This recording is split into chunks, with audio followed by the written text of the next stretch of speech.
Hi hello friends, எல்லாருக்கும் வணக்கம். நான் அது கோதுமை மாவு தான், இல்லை புரோட்டா தான் செய்ய போகிறேன். சப்பாத்தி மாவு பதக்கு நல்லா தேய்ச்சிட்டு அதில் கொஞ்சோண்டு எண்ணெய் தடவிட்டு மாவு போட்டு நல்லா தடவிட்டு அப்புறம் இப்படி கோடு கோடாக போட்டு வச்சுக்கோங்க.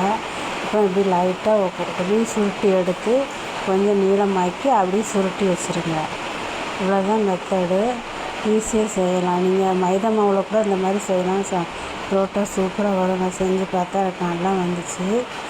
ஏன்னா எண்ணெயை தடவிட்டு அப்புறம் மாவு தடவணும். ஆனால் அப்படி ரவுண்டாக வந்துடும். பாருங்கள், புரோட்டா மாதிரி வந்துருச்சு பாருங்கள். நல்லா சாப்பிட்டா வந்துச்சு. இது நான் முட்டைலாம் ஊற்றலை. என்கிட்ட பால் இல்லை, தயிர் இருந்துச்சு. அதனால் தயிர் தான் போட்டேன்.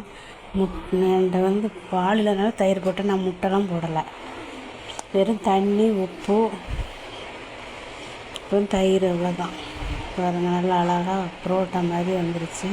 நான் வீட்டில் இன்றைக்கி வெஜிடபிள் குருமா செஞ்சுருந்தேன்.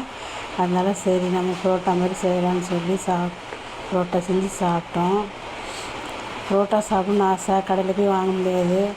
ஆனால் எங்கள் வீட்டுக்காரர் புரோட்டா வாங்கிட்டு வந்துட்டார். எங்களுக்கு சர்ப்ரைஸாக நாங்கள் வாங்கிட்டு வருவார்னு எதிர்பார்க்கவே இல்லை. எங்கள் வீட்டுக்காரர் வாங்கிட்டு வந்தார். ஏன்னா அவங்களுக்கும் புரோட்டா சாப்பிட்ணுன்னு ஆசை இருந்துச்சு. அதனால் ஆளுக்கு ஒரு புரோட்டா தான் வாங்கிட்டு வந்தார். புரோட்டாவும் சில்லி சிக்கனும். ஆளுக்கு ஒரு புரோட்டா 3 புரோட்டா வாங்கிட்டு வந்தார். அப்புறம் எங்கள் அக்கா பெரிய பொண்ணு எங்கள் அக்கா வீட்டுக்கு போயிட்டா. அவளுக்கு தனியாக ஆளுக்கு ஒரு புரோட்டா வாங்கி கொடுத்துட்டாரு.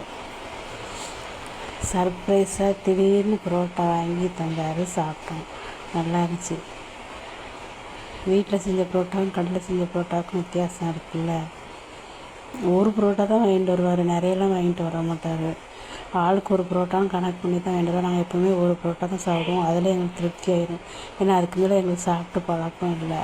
புரோட்டா நிறைய சாப்பிடக்கூடாதுன்னு சொல்லிட்டு ஒன்று தான் வாங்கிட்டு வருவாங்க.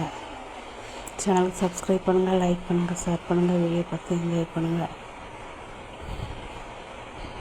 பாருங்கள், திடீர்னு சில்லி சிக்கன் வாங்கிட்டு வந்துட்டார். சூப்பர்.